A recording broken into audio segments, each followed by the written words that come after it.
Joe Pesci is one of the few actors out there who no film fan seems to dislike and who always seems to be a credit to any film he is in. Having started out doing music and comedy routines, Pesci came close to walking away from the film industry after failing to break into it, until his performance in The Death Collector was noticed by Robert De Niro and Martin Scorsese, who signed him on for a supporting role in Raging Bull, for which Pesci was nominated for an Oscar. He didn't have too many noteworthy roles in the 80s after Raging Bull, but Pesci went on to have a lot of success in the 90s, and he's been in films like Goodfellas, which he won an Oscar for, Casino, Home Alone 1 and 2, JFK. He is one of the core characters from the Lethal Weapon movies, and of course, My Cousin Vinny. Adept at playing vicious, terrifying characters and simultaneously hilarious, bumbling buffoons, you'd think by the late 90s Pesci had major star power and was in a position to dictate what films he wanted to be in. But bizarrely, it was at this point where he announced his retirement from acting, instead wanting to enjoy life away from the camera and to pursue a music career instead.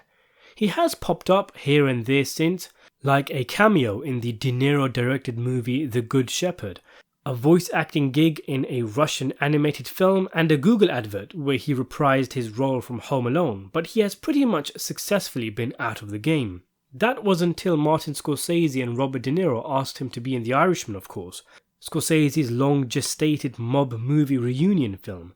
Pesci allegedly had to be asked more than 50 times by his two friends to accept the role, and it turned out to be an effort worth spent, with Pesci's quiet, dignified, menacing performance perhaps the best thing about the film. He came out of retirement, got another Oscar nomination, and then went back into retirement. And that pretty much was that, I think most of us thought. As if it took his friends Scorsese and De Niro 50 times to get him into a film, no one else would surely be able to convince him. People have tried, and there were times where it seemed Pesci might come close to returning to the screen, like Louis C.K. tried to get him for a project, and in 2011, Pesci sued the producers of Gotti after allegedly gaining weight for a role that he was offered, and he was then offered a lesser role with a smaller pay.